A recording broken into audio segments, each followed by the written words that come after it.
অনেকদিন পর সেই চিরচেনা ডাকে আজকে আমার ঘুম ভাঙল। মা জানালার সামনে এসে এরকমভাবে মুরুগ ডাকছিল। তারপর কিন্তু এখানে সকালবেলা রান্না করার জন্য লাউটা পেরে নিচ্ছে। 2টা লাউ একসাথে ছিল, দেখতে কিন্তু অনেক সুন্দরই লাগছে। এই তো এইখানে কিন্তু আমি সকালবেলা ঘুম থেকে উঠেই দেখি আম্মা রান্না করে নিছে।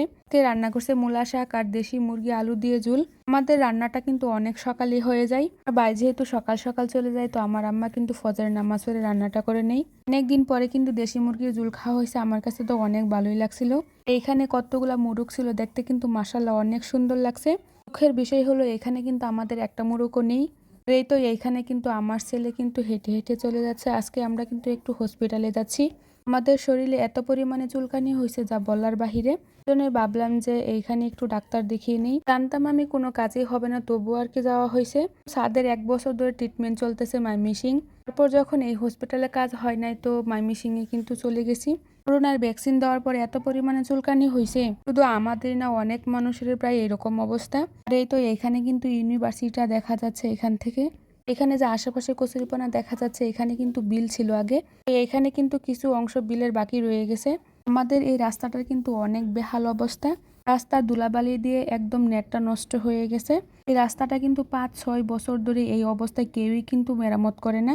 অবশেষে কিন্তু অর্ধেকটা প্রায় হয়েছে, তবু তেমন ভালো একটা কাজ হয় নাই। জানি না এই রাস্তাটা আর কতদিন টিকবে, মনে হয় না আগামী বর্ষাকাল পর্যন্ত থাকবে। রাস্তা দিয়ে কতবার যে আসা যাওয়া করছি, যা হিসাব ছাড়া। কোনো প্রাইভেট, কখনো স্কুল, এরকমভাবে আসা যাওয়া করাই লাগতো। অনেক দিন কিন্তু এই রাস্তা দিয়ে যাওয়া হয় নাই, তো আজকে কিন্তু চলে গেছি, কারণ যেহেতু রাস্তাটা ঠিক হয়েছে। এখানে একটা বড় জলপাই গাছ আছে, এখনো কিন্তু আছে। আগে কিন্তু অনেক জলপাইও ছিল। এক সময় কিন্তু এই জলপাই গাছ থেকে কিন্তু জলপাই পেড়ে খাওয়া হইতো। আমাদের বাড়ি থেকে বাজারে যাইতে কিন্তু অনেকগুলা রাস্তা আছে। এই রাস্তার কাজ কিন্তু এত দিন পড়েছিল। এখানে কিন্তু গাড়িতে উঠতে আমার ছেলেটা ঘুমিয়ে গেল। এসব বাসাবাড়ি দেখে আমি তো রীতিমতো হতভম্ব হয়ে গেছি। তখন আগে এই দিক দিয়ে যাওয়া হতো, তো সব কিন্তু প্রতিটি ছিল। এই তো এখানে কিন্তু আমাদের উপজেলা স্বাস্থ্য কমপ্লেক্সে চলে আসছি। ডাক্তার কিন্তু আমাদের বলেই দিছে এখানে কোনো আপনাদের চিকিৎসাই নেই। আমাদের চিকিৎসা নাকি প্রাইভেটে করাতে হবে। আমাদের ট্রিটমেন্ট কিন্তু 1 বছর ধরে চলছে, কিন্তু কোনো মতেই ভালো হচ্ছে না।